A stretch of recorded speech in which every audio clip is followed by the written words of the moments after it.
നമസ്കാരം അമൃതാത്മാക്കളെ. ശ്രീമദ് ഭഗവത്ഗീതയിലെ 11-ാം അധ്യായമായ വിശ്വരൂപദർശന യോഗത്തിലെ 3 ശ്ലോകങ്ങൾ കൂടി ഇന്ന് പാരായണം ചെയ്ത് പഠിക്കാം. അഖണ്ഡബോധസ്വരൂപവും ജഗത്തിൻ്റെ പരമകാരണവുമായ പരബ്രഹ്മത്തെക്കുറിച്ച് അർജുനൻ സ്തുതിക്കുന്ന ഭാഗമാണ് 36-ാമത്തെ ശ്ലോകം മുതൽ. ഇത് നിങ്ങളുടെ നിത്യ പ്രാർത്ഥനയിൽ കൂടി ഉൾപ്പെടുത്താൻ പറ്റിയ ശ്ലോകങ്ങളാണ്. പരമമായ സത്യം വെളിപ്പെടുത്തുന്ന ശ്ലോകങ്ങളാണ്. പരമമായ സത്യം അഥവാ ഈശ്വരൻ അത് ഒന്നേ ഉള്ളൂ. ആ ഈശ്വരൻ സർവജ്ഞനാണ്, സർവശക്തനാണ്, സർവവ്യാപിയാണ്. ആ ഈശ്വരൻ എല്ലാവരുടെയും ഹൃദയത്തിൽ സ്ഥിതി ചെയ്യുന്നു എന്ന് ഭഗവത്ഗീതയിൽ തന്നെ പല അധ്യായങ്ങളിലായി വെളിപ്പെടുത്തിയിട്ടുണ്ട്. 18-ാം അധ്യായത്തിൽ ഈശ്വര സർവഭൂതാനാം ഹൃദയേശേർജുന തിഷ്ഠതി. അർജുന, എല്ലാവരുടെയും ഹൃദയത്തിൽ ഈശ്വരനായ ഞാൻ വസിക്കുന്നു.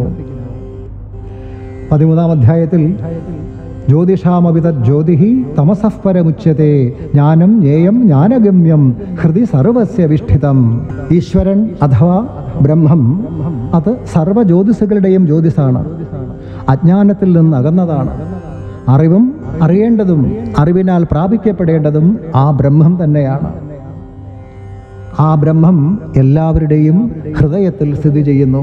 ആ ബ്രഹ്മം സർവം ആവൃത്യ തിഷ്ഠതി. ഈ ലോകം മുഴുവൻ വ്യാപിച്ചു നിൽക്കുന്നു. സർവജ്ഞനും സർവവ്യാപിയും സർവശക്തനുമായ ആ ബ്രഹ്മത്തെക്കുറിച്ചുള്ള തത്വമാണ് നമ്മൾ ഓരോരുത്തരും മനസ്സിലാക്കേണ്ടത്. ഈ തത്വം അതാണ് പരമമായ സത്യം. ജഗത്തിൻ്റെ പരമകാരണം ഏതോ അതാണ് പരമമായ സത്യം. ആ സത്യമാണ് ബ്രഹ്മം. ഇത് മനസ്സിലാക്കാതെ എന്തൊക്കെ വ്രതചര്യകളും ആചാരങ്ങളും അനുഷ്ഠിച്ചാലും, എത്ര കോവിലിൽ പോയാലും, എത്ര പൂജകൾ ചെയ്താലും, എന്തൊക്കെ കർമ്മങ്ങൾ ചെയ്താലും മുക്തി എന്ന കാര്യം സാധ്യമേ ആവില്ല. മുക്തി എന്നാൽ മോക്ഷം, പരമമായ ആനന്ദം, അതാണ് മുക്തി. സത്യബോധം ഉറപ്പുവരുത്തിക്കൊണ്ട് ശാസ്ത്രഗ്രന്ഥങ്ങൾ പഠിക്കൂ, പൂജകൾ ചെയ്തുകൊള്ളൂ, ആചാരാനുഷ്ഠാനങ്ങളെല്ലാം ചെയ്തുകൊള്ളൂ. പക്ഷേ പരമമായ സത്യം എന്ത് എന്ന് മനസ്സിലാക്കിയിട്ട് വേണം ഇതൊക്കെ ചെയ്യാൻ. കന്യാകുമാരി മുതൽ ഹിമാലയം വരെ പൊയ്ക്കോളൂ, തീർത്ഥയാത്രകൾ നടത്തിക്കോളൂ, എന്തും ചെയ്തോളൂ. പക്ഷേ ഇത് ചെയ്യുമ്പോഴെല്ലാം പരമമായ സത്യം എന്ത് എന്ന് അറിഞ്ഞു ചെയ്യണം. അല്ലാതെ 1000 ജന്മങ്ങൾ കർമ്മങ്ങൾ ചെയ്താലും മുക്തി എന്ന ദുഃഖമോചനം സാധ്യമാകില്ല. ശങ്കരാചാര്യസ്വാമികൾ പറയുന്നത് പോലെ കുരുതേ ഗംഗാ സാഗരഗമനം വ്രതപരിപാലനമഥവാദാനം ജ്ഞാനവിഹീന സർവമതേന മുക്തിം ഭജതി ന ജന്മശതേന. ഗംഗയിലും സമുദ്രസ്ഥാനങ്ങളിലും ഒക്കെ പോയി തീർത്ഥസ്നാനം നടത്തുക, ധാരാളം ദാനകർമ്മങ്ങൾ ചെയ്യുക, യജ്ഞങ്ങൾ ചെയ്യുക, തപസ് ചെയ്യുക, ഇതൊക്കെ തന്നെ ചെയ്താലും പരമമായ സത്യം അല്ലെങ്കിൽ ജ്ഞാനം നേടാത്തയാൾക്ക് 100 ജന്മം കൊണ്ടും മുക്തി ലഭിക്കുന്നില്ല എന്നാണ് ആചാര്യസ്വാമികൾ പറയുന്നത്. അതുകൊണ്ട് സത്യം മനസ്സിലാക്കി ഭാവാദ്വൈത പരിശീലനം ശീലിക്കൂ. സർവം ബ്രഹ്മമയം എന്ന് കാണൂ. ഈശ്വരനെ അന്വേഷിച്ച് പുറത്തെവിടെയും അലയേണ്ട ആവശ്യമില്ല. നിങ്ങളുടെ ഉള്ളിൽ തന്നെ ഈശ്വരനുണ്ട്. സദാ നിങ്ങളുടെ ഹൃദയത്തിൽ ആനന്ദ സ്വരൂപനായത് വിളങ്ങുന്നുണ്ട്. അതിനെ അന്വേഷിക്കൂ. അതോടൊപ്പം കാണുന്നതിലെല്ലാം ഈശ്വര ചൈതന്യമുണ്ട്. അതെല്ലാം ഈശ്വരമയമായി കാണൂ. അതാണ് ഭാവാദ്വൈത പരിശീലനം. സർവം ബ്രഹ്മമയം. 2-ാമത്തെ അധ്യായം, അതായത് സാംഖ്യയോഗത്തിൻ്റെ വിശദീകരണം 100 ഭാഗങ്ങളായി തന്നിട്ടുണ്ട്. ഇത് നല്ലതുപോലെ വീണ്ടും വീണ്ടും കേട്ട് മനനം ചെയ്ത് പരമമായ സത്യം ആവർത്തിച്ച് മനനം ചെയ്ത് ഉറപ്പിക്കണം. എന്നാൽ മാത്രമേ തുടർന്നുള്ള വിശദീകരണ ഭാഗം തരികയുള്ളൂ. അത് സമയമാകുമ്പോൾ തുടർന്നുള്ള ഭാഗ വിശദീകരണം തരുന്നതായിരിക്കും. അതിനു വേണ്ടിയിട്ട് ധാരാളം പേർ അന്വേഷിക്കുന്നുണ്ട്. അത് സമയമാകുമ്പോൾ തരുന്നതായിരിക്കും. അർജുനൻ്റെ ഭഗവത് സ്തുതിയിലേക്ക് കടക്കാം. ആ പാരായണം നമുക്ക് ശ്രദ്ധിക്കാം, അത് പഠിക്കാം. 37 മുതൽ 39 വരെയുള്ള ശ്ലോകങ്ങളാണ്. ഓം ശ്രീ ഗുരുഭ്യോ നമഃ. ഓം ശ്രീ പരമാത്മനേ നമഃ. ഓം ശ്രീ ലളിതാംബികായൈ നമഃ. അഥ ഏകാദശോऽധ്യായഃ വിശ്വരൂപദർശനയോഗഃ. 37-ാമത്തെ ശ്ലോകം. കസ്മാച്ച തേന നമേരൻ മഹാത്മൻ. കസ്മാത് ച തേ ന നമേരൻ മഹാത്മൻ. കസ്മാത് ച കസ്മാച്ച കസ്മാച്ച തേന നമേരൻ മഹാത്മൻ. ഗരീയസേ ബ്രഹ്മണോപ്യാദികർത്രേ. ഗരീയസേ ബ്രഹ്മണഃ അപി ആദികർത്രേ. ബ്രഹ്മണഃ അപി ബ്രഹ്മണോപി ബ്രഹ്മണോപി ആദികർത്രേ ബ്രഹ്മണോപ്യാദികർത്രേ. ഗരീയസേ ബ്രഹ്മണോപ്യാദികർത്രേ. അനന്തദേവേശ ജഗന്നിവാസ അനന്തദേവേശ ജഗന്നിവാസ. ത്വമക്ഷരം സദസത്തത്പരം യത്. ഇവിടെ അവസാനത്തെ വരിയിൽ ഒരു പുതിയ നിയമം കൂടി പറഞ്ഞു തരാം. അനുസ്വാരം വരുമ്പോഴുള്ള നിയമമാണ്. നമ്മൾ കുറേ എണ്ണം പഠിച്ചിട്ടുണ്ട്. അനുസ്വാരം കഴിഞ്ഞ് വരുന്ന വർഗാക്ഷരം ഏതാണോ അതിൻ്റെ അനുനാസികം ചേർത്ത് ഉപയോഗിക്കുന്ന രീതി നമ്മൾ പഠിച്ചിട്ടുണ്ട്. ഇത് കൂടുതലും വൈദികമായ രീതിയിലാണ് ഇങ്ങനെ ചെയ്യുന്നത് കേട്ടോ. പലർക്കും അത് സംശയമുണ്ട്. ലൗകികമായ രീതിയിൽ ലൗകിക സംസ്കൃതം, വൈദിക സംസ്കൃതം. ഇവിടെ ലൗകിക സംസ്കൃതം എന്ന രീതിയിൽ ചൊല്ലുമ്പോൾ അങ്ങനെ ചൊല്ലണം എന്ന് നിർബന്ധമില്ല. വൈദികമായ രീതിയിൽ ചൊല്ലുമ്പോഴാണ് ഈ രീതിയിൽ കൂടുതലും അനുസ്വാര നിയമമൊക്കെ ഉപയോഗിച്ച് ചൊല്ലുന്നത്. അപ്പോൾ ഇവിടെ അനുസ്വാരം കഴിഞ്ഞിട്ട് സദസത്തത്പരം യത്, അനുസ്വാരം കഴിഞ്ഞ് യകാരം വന്നിരിക്കുന്നു. അനുസ്വാരം കഴിഞ്ഞ് യകാരം വന്നാൽ അവിടെ അനുസ്വാരത്തിന് പകരം ഈ എന്ന് വരും. ഇവിടെ പരം യത് പരൈ യത് പരൈ പരൈ യത് അങ്ങനെ ചൊല്ലണം.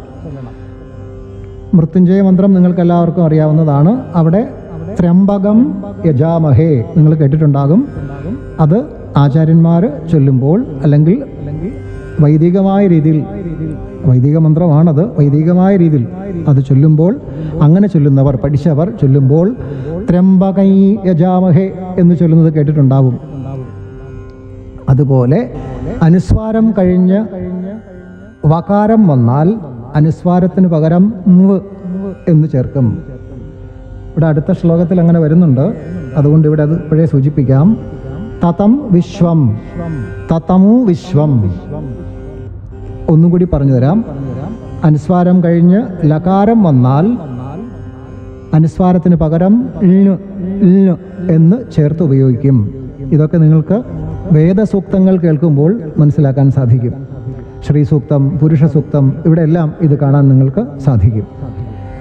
അപ്പോൾ ഇവിടെ നാലാമത്തെ വരി ത്വമക്ഷരം സദസത്തത്പരം യത്. ഈ വരിയിലെ പദങ്ങൾ ത്വം അക്ഷരം, സത് അസത്ത്, തത് പരം യത്. രണ്ടു വരികൾ ചേർത്ത് ചൊല്ലാം. കസ്മാച തേന നമേരൻ മഹാത്മൻ ഗരീയസേ ബ്രഹ്മണോപ്യാദികർത്രേ. കസ്മാച തേന നമേരൻ മഹാത്മൻ ഗരീയസേ ബ്രഹ്മണോപ്യാദികർത്രേ. അനന്തദേവേശ ജഗന്നിവാസ ത്വമക്ഷരം സദസത്തത്പരം യത്.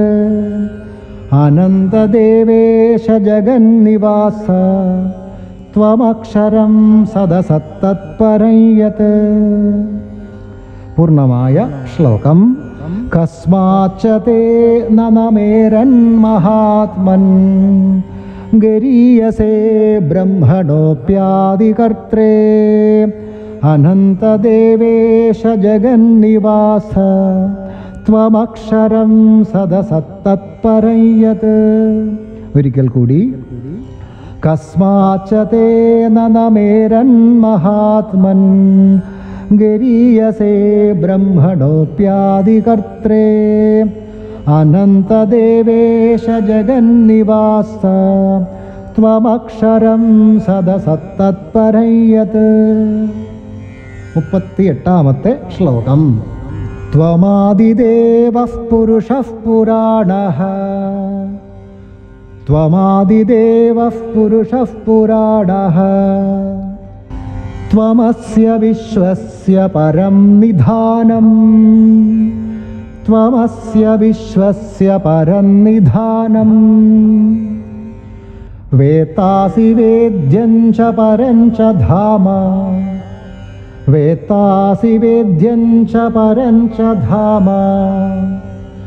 ത്വയാ തതം വിശ്വമനന്തരൂപ.